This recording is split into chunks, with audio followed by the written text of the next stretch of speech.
PM की बात करिए ना, तो बहुत सारे स्पेकुलेशन यूएस में ये रेफ्ट हो रहे हैं कि अगला प्रेसिडेंट एलॉन मस्क ना बन जाए। अच्छा, कुछ लोग अब लॉजिक लगाएंगे साउथ अफ्रीकन ओरिजिन वाला नहीं बन सकता भाई हाँ साहब। हाँ जो बंदा अपने लिए खुद का डोज नाम की जो हमने लास्ट पार्ट में हाँ बात हाँ करी, हाँ जिनने हाँ नहीं हाँ देखा जाके देख सकते हैं, डोज नाम की वो संस्था बनवा के बाकी संस्था को बंद करवाने का प्लान कर सकता है। जो व्यक्ति पागलपन की हदें पार कर सकता है वो कॉन्स्टिट्यूशन क्यों नहीं बदल सकता? हो सकता है मिल बांट के वो बदल दे। और अभी ट्रम्प बदल देगा ना उसकी हेल्प में। बस अगर ये ये हो बहुत गया, डीप बातें हुई हैं लास्ट पॉडकास्ट में, बिल्कुल बिल्कुल इनका रिलेशन बिल्कुल कितना पक्का है। एग्जैक्टली ऐसे ही एक चीज होती है डीप स्टेट्स, लेकिन वो हम अगर लोग बात करेंगे पार्ट 6 की, तो उस पर हम डीप उसमें स्टेट्स की और बात करेंगे। Deep states, okay. Deep states और कोई आपको लग रहा है इंडियन एंटरप्रेन्योरल बिजनेस में जो अभी आप लोगों को देखो ना, देखना मैं चाहिए? नाम नहीं लूंगा, लोग नाम गेस करेंगे। अच्छा। तो दो भाई हैं, दो भाई में से एक भाई को लोगों ने सोचा कि हवाले निकल गए, लेकिन आज से 2 साल पहले मैंने एक पॉडकास्ट में, जो लोग रेगुलर सुनते हैं, मैंने एक चीज कही थी कि उनका कमबैक होगा। आप देख लो, और कमबैक हो रहा है इस बार। जो छोटा भाई डूब चुका था, छोटा जो डूब चुका था, ठीक है। क्या हो रहा है?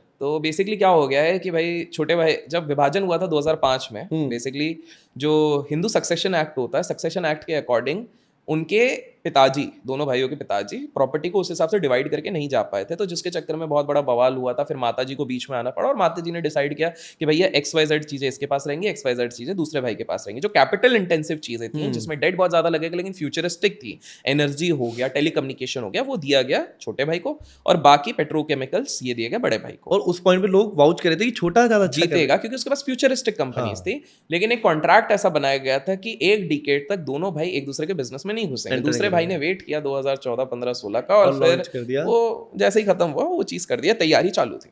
तो पॉइंट ऐसा था कि सबको लगा कि बैंकरप्सी फाइल हो गई, बैंकरप्सी फाइल भी हो गई थी, काफी मुश्किलें हो गई थी, जिसमें कि बड़े भाई ने आके कहीं ना कहीं इनको निकालने का प्रयत्न किया और सही टाइम पे बच गए। क्योंकि इनकी अच्छा। एक बाहर की एक कंपनी थी जिससे कर्जा लिया हुआ, तो उन्होंने कहा था भैया हमारे 300 करोड़ अगर नहीं दिए तो तुमको निपटा देंगे। एक बैंक से लोन लेके इन्होंने वो सर्विसेज ली थी, उसी बैंक से बड़े भाई को लोन मिला कम रेट ऑफ इंटरेस्ट पे, और उसी लोन से इनको बचा लिया गया। अच्छा, हाँ, साइकिल बना दी बस बस, तो मतलब बढ़िया चीज़ है। मतलब वही बैंक एक भाई को लोन नहीं दे रही थी, वही बैंक कम इंटरेस्ट में दूसरे भाई को दे रही, वही सेम कंपनी को पे करने के लिए। तो ठीक है। अब सीन ये हो गया कि इनकी जो 6-7 बढ़िया वाली कंपनी थी, एक टेलीकम्युनिकेशन की कंपनी थी, एक पावर की कंपनी थी, एक इंफ्रास्ट्रक्चर की कंपनी थी, इन्होंने तैयार किया अपने बेटों को कि भैया तुमको अब बागडोर आगे लेके जानी है।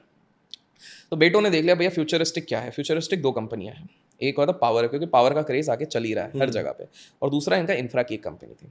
इंफ्रा ऑलरेडी कर्जे में थी, लेकिन इनके नेगोशिएशन स्किल्स इतने बढ़िया थे कि इन्होंने बहुत ही कम दाम में बहुत अच्छी अच्छी डील्स ली, उसको काफी अच्छे मार्जिन पे बेचा, और with in the last 3-4 years उसको प्रॉफिटेबल बना दिया इंफ्रा को। ये छोटे भाई के बच्चों की बात कर रहे हैं बच्चों हम। की बात है, वाओ। छोटे भाई गाइड कर रहे हैं बच्चों को, बच्चे क्योंकि they are the future leaders, उनको उस चीज से लेके गए। फिर जैसे ही वो वाली कंपनी बाहर निकल के आई है, उसी कंपनी में टेलीकॉम कंपनी का एक बहुत बड़ा स्टेक था। तो कहीं ना कहीं ये प्रॉफिटेबिलिटी करते करते इसका भी बेड़ा पार ऊपर उठाना इन्होंने शुरू कर दिया कि भैया जो भी है प्रॉफिटेबिलिटी में इस चीज को ले आते हैं। धीरे धीरे करके ये एक एक एक एक करके कंपनी का रिवाइवल करते जा रहे हैं। तो वो जो कर्ज वाली किताबें थी, जो बहुत सारे डेट था, हाँ। वहां पे वो प्रॉफिटेबिलिटी लाने लग गए। जैसे ही प्रॉफिटेबिलिटी आती है, मार्केट में गुडविल बनती है, गुडविल जैसी बनती है, इन्वेस्टर रेडी हो जाते हैं, इन्वेस्टर रेडी हो जाते हैं, तो वो निवेश करना शुरू हो जाता है। तो वो वाली चीज धीरे धीरे धीरे करके वो ग्रो होने लग गई। बाय द वे छोटे भाई बड़ा डिसिप्लिन्ड भी है। अच्छा। एक बार क्या हो गया था कि जब इनका पीक टाइम था, क्योंकि अगर जिन लोगों को अभी तक समझ में नहीं आया, तो 2008 में इनका आईपीओ आया था, 11,500 करोड़ रुपए आईपीओ से उठाया था। The best IPO, the top most IPO उस टाइम में क्या था। ऑब्वियसली निवेशकों ने गवा है बाद में पैसा, बट 11,500 करोड़ उन्होंने 60 सेकंड के अंदर अपने अकाउंट में, सोचो एक उद्योगपति लेके आ जाता तो कितनी बड़ी बात होती है। खुद का चॉपर में घूम रहे थे, वाइफ के बर्थडे पे उन्होंने एक चॉपर गिफ्ट कर दिया था, इस तरह से था। इन्होंने एक बहुत बढ़िया सी लिंक बनाया हुआ है किसी शहर में, जिसका आज भी लोग बात करते हैं। अच्छा, ये है क्या उसका ओरिजिनेटर? ओके। वही सोचिए, तभी इतना अच्छा दिखता है। हाँ। तो फिर अच्छा खासा पैसा वैसा करके इन्होंने फॉरेन के जो स्पिलबर्ग भाई साहब डायरेक्टर हैं, जो बड़ी बड़ी मूवीज बनाते हैं, उनके साथ भी प्रोड्यूस करी है मूवीज। वाह। जी हाँ, घर पे इनका यही था ना कि डाइवर्सिफाई बहुत किया था इन्होंने। डाइवर्सिफाई बहुत, और अयाशी अयाशी इन द सेंस फ्लेमबॉयंट लाइफस्टाइल, हाँ। फ्लेमबॉयंट लाइफस्टाइल था। तो और दूसरी चीज क्या हो गई थी कि इनके जो बड़े भाई हैं, इन्होंने अपने पापा से बिल्कुल सीखा था, कभी भी यूनिडायरेक्शनल पॉलिटिकल सपोर्ट मत करो, कभी क्लियरली मत दिखाओ, नॉर्मल रखो। अच्छा। नॉर्मल सबसे बना के रखो। लेकिन छोटे भाई का एक क्लियर दिखता था किसी एक पर्टिकुलर पॉलिटिकल पार्टी को सपोर्ट, हाँ, जो तब थी। तब जो थी एग्जैक्टली। तो वही चीज जब नहीं थी तो फिर वो तो पासा पलटा, फिर बाद में गलती समझ में आई, तो फिर हाँ। बाकी लोगों को मित्र बनाए। तो फिर ये वाली चीज थी। फिर उसी चक्कर में तो उनको डिफेंस की डील्स मिल रही थी, अच्छा उस टाइम पे हाँ okay. डिफेंस की डील्स वाली, वो पहले। तो इन्होंने बढ़िया इनके दोनों बच्चों को बोला, बेटा हमने कंपनीज के एसेट्स हमारे पास हैं, कर्जे हमको निकालने हैं, सही प्रॉफिटेबिलिटी बनाओ, सही लोगों से हाथ बनाओ, मेहनत बहुत करिए और इस चीज़ को रिवाइव कर रहे हैं।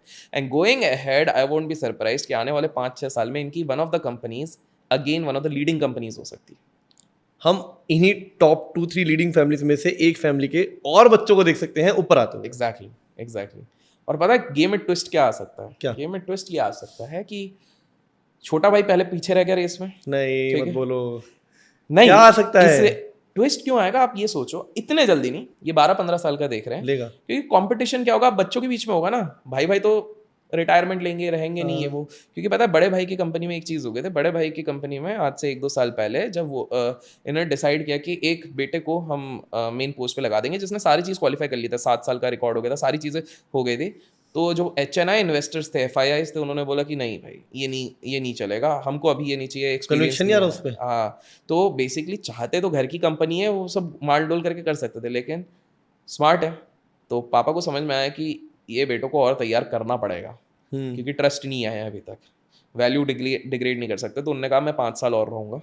अच्छा, वरना रिटायर लेके बैठ जाते वो उनका तो प्लान था। तो उनने वो इसलिए देखो ना, लास्ट 1-2 साल से इतना ज़्यादा हर एंगल पे काम किया जा रहा है। कोई फाइनेंस कंपनी आ रही है, ये खुलवा दो वहाँ पे, काला पत्थर के साथ टाई अप हो रहा है, एनिमल लव दिखा दो, सारी चीजें हर एंगल से अच्छा दिख हो रहा है। तो यही सारी चीजें हैं। तो वो तो आने वाली पीढ़ियां, ये सब आने वाला battle is not going to be between Adanis, it is not going to between Mittals, it is not going to between Ambanis. आने वाला बैटल होगा इनके बच्चों के बीच में। तो इनके बच्चे कितने एफिशिएंटली अपनी कंपनीज, अपनी लेगेसी को ऊपर लेके जाते हैं, वो डिपेंड करता है। और जब हमने इतने बड़े एंटरप्रेन्योर का फेलियर देख लिया तो इनके बच्चों से भी गलतियां हो सकती है। एग्जैक्टली। और वो तो कई कहावत भी बोलती है ना कि जनरेशनल वेल्थ का और या बिजनेस का एक चीज होता है कि तीसरे जनरेशन आते आते बहुत सारी खत्म हो जाती है, देन अगेन फिर वही होगा। फिर दुबई की खुद उसने बोला था, शेख ने बोला था कि एग्जैक्टली हमारे पूर्वजों ने ऊंट चलाया, फिर हमने गाड़ी चलाई, हम रेंज रोवर चला रहे हैं, हमारी जनरेशन फिर चला लेगी, पर अगले वाले फिर गाड़ी पाएंगे, फिर ऊंट पे आ जाएंगे। उसे भी पता है कि दुबई भी डूबेगा। तो आप वो खुद सोचो ना, अरे बड़ी बड़ी एम्पायर्स खत्म हो गए। इनफैक्ट दुबई आपने मेंशन किया है तो दुबई के बारे में मैं बताऊंगा, लेकिन पार्ट 6 में क्या बताने वाले हैं? 6 में पूरी दुबई की हिस्ट्री पे बता देंगे, दुबई में एक्चुअली चल क्या रहा और दुबई किस हिसाब से हमसे बहुत आगे निकल गया। इनफैक्ट नेक्स्ट पार्ट में हम ये भी डिस्कस करेंगे किस प्रकार से काफ़ी सारी कंट्रीज हैं जो हमको लगता है हमसे आगे, लेकिन बहुत सारी कंट्रीज नीचे से हमसे पीछे भी हैं। क्या बात कर रहे हैं? एक का एग्जाम्पल देते थे लोगों की क्यूरियोसिटी होगी, अगले पार्ट में हम बाकियों की बात करेंगे। इटली की अगर मैं बात करूँ, इटली के हेल्थ मिनिस्टर ने ये चीज़ वोकली कही है। उनके मिनिस्टर लोग कह रहे हैं इटली खत्म हो जाएगी। इटली को तो बड़ा फैसिनेट करते हैं, इटली की टूरिज्म, इटली भैया प्यार मोहब्बत, इश्क मोहब्बत। क्यों खत्म हो जाएगा इटली? तो इटली इसलिए खत्म हो जाएगा, उसमें बहुत सारी प्रॉब्लम्स चल रही हैं। पहला प्रॉब्लम, वहाँ का जो रेशियो है, प्रेगनेंसी रेशियो है, वो बहुत ज़्यादा ड्रॉप हुआ है और उसमें भी उन्हीं की गलती है, सरकार की गलती। क्यों? आपको पता है इटली में कोई भी व्यक्ति जाता है, मतलब जो लोगों को लगता है ना भारत कितना बेकार है, इटली कितना अच्छा होगा, भैया समझ लो इटली में सबसे पहले कोई भी विमेन जाती है एम्प्लॉयमेंट के लिए तो उससे एक ब्लैंक रेजिग्नेशन साइन कराया जाता है। उस ब्लैंक रेजिग्नेशन का अर्थ ये होता है कि तुम जिस दिन प्रेग्नेंट हो गए हो तुमको कभी भी टर्मिनेट किया जा सकता है, और ऐसी टर्मिनेशन वहाँ पर इमीडिएटली हो जाती है क्योंकि उनको लगता है प्रेग्नेंट वुमेन काफ़ी महीनों तक काम नहीं करेंगी, इनको लीव्स देनी पड़ेंगी, ये रिज़ाइन करेंगी, का घर बात देखना है, इनकी एफिशिएंसी नहीं रहेगी। तो सोचो इसी चक्कर में वहाँ की वुमेन बच्चा नहीं करना चाहती हैं, फर्टिलिटी रेट इसलिए भी गिर रहा है। That is one. सेकेंड, वहाँ पर अगर आप देखोगे इटली का अनएम्प्लॉयमेंट रेशियो इतना ज़्यादा हो चुका है, उनके पास सबसे ज़्यादा 34 ईयर ओल्ड अनएम्प्लॉयड लोग हैं जो 65 ईयर ओल्ड लोगों पे डिपेंडेंट हो रहे हैं। अच्छा, ये वाली दूसरी चीज़ हो गई है। भारत का अनएम्प्लॉयमेंट नहीं, उधर का सोचो 34 ईयर ओल्ड डिपेंडेंट हो रहे हैं। इससे अच्छी पॉलिसी तो इंडिया में ही है वुमेन्स के लिए। दूसरी चीज़ वो हो गई है। तीसरी चीज़ क्या हो रही है, तो फर्टिलिटी रेट हो गया, वहाँ की गवर्नमेंट की पॉलिसीज इस प्रकार से आ रही है। तीसरी चीज़ वहाँ पर ये हो रही है कि अगर आप, हम लोग बोल रहे हैं ना कि टूरिज्म बहुत बढ़िया चल रहा है, वहाँ की इंडस्ट्रीज मैक्सिमम अब शट डाउन होना शुरू हो गई हैं। अच्छा, तो पॉइंट ये है कि हमको लग रहा है कि बाहर से सारी चीज़ें बहुत अच्छी लगती है। एक और दे देता हूँ, जापान की मैं बता देता हूँ। जापान की अगर मैं बात करूँ तो जापान कितना बढ़िया लगता है ना, क्लीन सिटी है, इतना हाईटेक है, ये है। भाई साहब जापान में तो पेंडेमिक चल रहा है, सबसे ज़्यादा लोनली जगह अगर कोई है जापान है। जापान में ट्रेन में इंसान जाता है, हमारे ट्रेन में अगर जाओ, जैसे दिल्ली के मेट्रो में चले जाओ, एटलीस्ट आंटियाँ लड़ रही हैं, कोई गाली गलौज चल रहा है, कोई गाना गा रहा है, वहाँ पे सब शांति से बैठे हैं, शांति से खड़े, कोई किसी से बात नहीं कर रहा, इतने लोनली है। वहाँ पर एक कंसेप्ट है, मैं नाम भूल जा रहा हूँ, लोगों को जापान में लोनली रहना इतना पसंद है कि काफ़ी सारे लोग 18-19 दिन अपने घर से बाहर ही नहीं निकलते, वो घर पे ही होम डिलीवरी। उनका वैकेशन ये है उनका वेकेशन ये घर पे बैठे रहते कि मैं घर वहाँ की गवर्नमेंट वहाँ को प्रमोट कर रही है कि भैया शादी करो, बाबू सोना करो, बच्चे पैदा करो। वो लोग करने को तैयार नहीं है। जापान में इतनी ज़्यादा लोनलीनेस वहाँ पर बढ़ चुकी है, तो वो एक अलग पैंडेमिक के साथ झेल रही है। आप लोग अगर ऐसा जी सकते हो तो बिल्कुल जापान इज बेटर, आप जाओ इस तरह से जियो। इंट्रोवर्ट की बात नहीं कर रहे हैं, लोनलीनेस की बात करें। वो अलग है, डिप्रेशन है, एंग्जाइटी है। वो लोग इसलिए उधर इतना हारा करी या जो बोलते हैं सुसाइड वाली चीज़ें वहाँ पर इतनी बढ़ रही हैं। वहाँ पर रेंट पे, जापान में आजकल ये कंसेप्ट बढ़िया चल रहा है, रेंट में मतलब आपका अगर कोई दोस्त हो तो बिल्कुल उसके साथ ये बात बिल्कुल शेयर करना कि भैया आपका अगर कोई दोस्त है जो अकेला फील हो रहा है तो जापान भेज दो। जापान में रेंट में आपको गर्लफ्रेंड भी मिलती है, पापा भी मिलते हैं, रेंट में मम्मी भी मिलती है, रेंट में वाइफ भी मिलती है, सब कुछ रेंट में मिलता है। 1 घंटे का रेंट 6,000 रुपए, आपको गर्लफ्रेंड मिलेगी, आपके साथ बाबू सोना करेगी, आपके साथ बैठेगी उठेगी ये वो। तो आप जैसे भी दिखते हो कैसे भी हो कोई मतलब नहीं, आपको रेंट पे मिलेगा। प्लस उसमें रूल है कि आप उनके साथ शारीरिक संबंध नहीं बना सकते वरना आपको जेल हो जाएगी। बाकी कटलिंग वडलिंग करो, उसे सपोर्ट दो। तो उसी के लिए लोग 6,000 रुपए 1 घंटे के दे रहे हैं, समझ रहे हो। तो लोगों को लगता था रशियन सबसे महंगा है, रशियन फ्रूट्स की बात कर रहा हूँ मैं। लेकिन यहाँ पर ये सारी चीजें और भी महंगी है। आप सोचो महंगाई कितनी बढ़ गई, आपकी वैल्यू वहां जाके शायद और बढ़ जाए। एग्जैक्टली। तो काफी सारी कंट्रीज है जिसके बारे में हम ऑब्वियसली बात करेंगे पार्ट 6 पे। और अभिषेक भाई ये मतलब कितनी हार्ड सा ट्रुथ है कि लोगों का कितना फैसिनेशन होता है कि यार फॉरेन जाऊं, यहाँ रहूं, पढ़ने जाऊं, बिना किसी मोटो के, कोई प्लान नहीं है, कोई विजन नहीं है। बट हम देखते हैं कनाडा ये सब, यहाँ सब ड्रग्स का भी तो बहुत सीन है। इवन जापान आपने बोला लोग ड्रगी हैं, हम थाईलैंड जाते हैं। ड्रग्स का तो सीन एक्चुअली ड्रग्स का राजा ने ये सारा सीन पूरी दुनिया में बनाया है। ड्रग्स का राजा पता है कौन है? ये ओरिजिनली नहीं था क्या इतना? नहीं इतना नहीं था, ये तो ड्रग्स एक बंदे ने पूरी दुनिया में ट्रेंड चला दिया ड्रग्स का, और वो था पाब्लो एस्कोबार। ओह, काफी सीरीज मूवीज। एग्जैक्टली यार, आप सोचो एक बंदा है, उस बंदे के पास ज्यादा नहीं 60,000 करोड़ कैश है। 60,000 करोड़ कैश। हम अभी की बात नहीं कर रहे हैं, अभी की बात नहीं कर रहे हैं, आज से 25-30 साल पहले की बात कर रहे हैं। उस 60,000 करोड़ कैश है। ये तो छोड़ो, वो जिस गोडाउन में रखता था हर साल 3,000 से 4,000 करोड़ कैश उसके चूहे कुतर के खा जाते थे। उसे फर्क नहीं पड़ता था। एक बार बेटी के साथ जंगल में गया, जंगल में बड़ी ठंड पड़ी, आग जलाने के लिए कोई लकड़ी नहीं मिली, तो उसने क्या किया, उसने 12 करोड़ कैश आग लगा दी। उसके पायलट एक एक फ्लाइट जो लेके जाते थे, जो ड्रग्स इधर से उधर सप्लाई करते थे, एक एक फ्लाइट का वो 6 करोड़ रुपए पे करता था कि भाई तुम हमारे लेके चले जाओ। उसने बंगला बनाया था अपना वेल प्रोटेक्टेड, जो कि करीब करीब 150 करोड़ रुपए उस समय के हिसाब से सोचो, 150 करोड़ रुपए का उसने बंगला बना लिया था। उसने जब एक बार सरेंडर किया था गवर्नमेंट को कि भैया ठीक है मैं सरेंडर कर रहा हूँ, लेकिन एक ही शर्त है, जेल मैं बनाऊंगा, उसी जेल में मैं रहूंगा। 650 करोड़ की खुद ने जेल बना दी। उसने जेल खुद ही बना दी। उसके अंदर स्विमिंग पूल था, उसके अंदर खाने पीने की सामग्री थी, उसके पास नाच गाने की सामग्री थी, लड़कियां आती थी, सारी चीजें सेट थी। ये बंदा वो है जिसने जब वो 16 साल का था उसने डिसाइड किया 25 साल तक अगर मैं मिलियनर नहीं बना ना तो मैं सुसाइड कर लूंगा। 22 साल में बन गया। कैसे? लोगों का अपहरण करता था, लोगों को उठा लेता था, मारता था। फिर 21 साल की उम्र में इसको पता लगा भैया बहुत सारे गैंग्स हैं और ये सारे गैंग्स डील करते हैं ड्रग्स से। एक बार इनमें एंट्री हो गई तो फिर बल्ले बल्ले शावा शावा।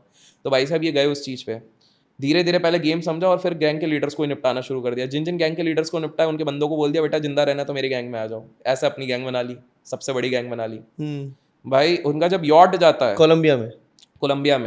कोलंबिया को death capital of the world बना दिया। इतना मार काट धाड़, अपने तानाशाही चल रही है। वो जैसे KGF में वो देखा था, वो पूरी एक सिटी अपने हिसाब से बन रही है, वो भाई साहब ये बनाई थी इनने, लिटरली वो वाली चीज बनाई थी। एक समय पे पॉलिटिक्स में खड़ा, फोर्ब्स में नाम आया था इनका, सोचो रिचेस्ट वाले में। अरे भाई वो भी रिकॉग्नाइज कर।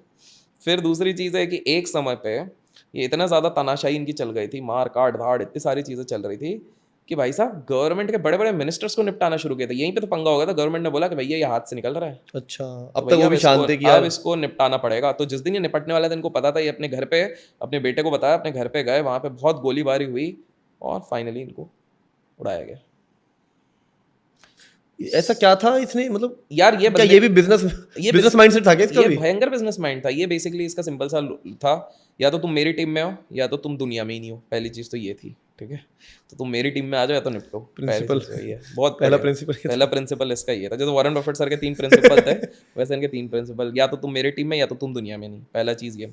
दूसरा, पैसे से पूरी दुनिया खरीदी जा सकती है। पॉलिटिशियन खरीद लेता था, पुलिस वाले खरीद लेता था, एक अरेस्ट होता था, आधे घंटे में चेयर पे बैठ के निकल जाता, जैसे गैंगस्टर मूवीज में दिखाते थे वैसे निकल जाता था। तीसरा, इसने बोला भले खुद भी कमाओ दूसरों को भी कमाओ, पायलट को 6 करोड़ दो क्योंकि भैया 60 करोड़ का माल लेके जा रहा है, 10% दे दो, कोई पूरी टेंशन टीम नहीं है। खुश रखो। पूरी टीम खुश रखो। चौथी चीज उसने ये दिखाया कि भैया बंदूक, पावर पावर हमेशा हाथ में रहना चाहिए, तो कुछ भी करके वो पावर अपने हाथ में रखता था। कुछ ज्यादा हुआ छेड़छाड़ तो गोली कर दो। उसने भैया गवर्नमेंट को ये कहा था कि गवर्नमेंट के पास $10 बिलियन का कर्जा था, बोले भाई साहब हर नोट पे मेरा नाम छाप दो, सारा कर्जा माफ, मुझे यहाँ मैं का दे दूँ। मेन लीडर बना दो, सारा चीज माफ, मेरे पुराने गुनाहों को सब भूल जाओ, सारी चीज में माफ।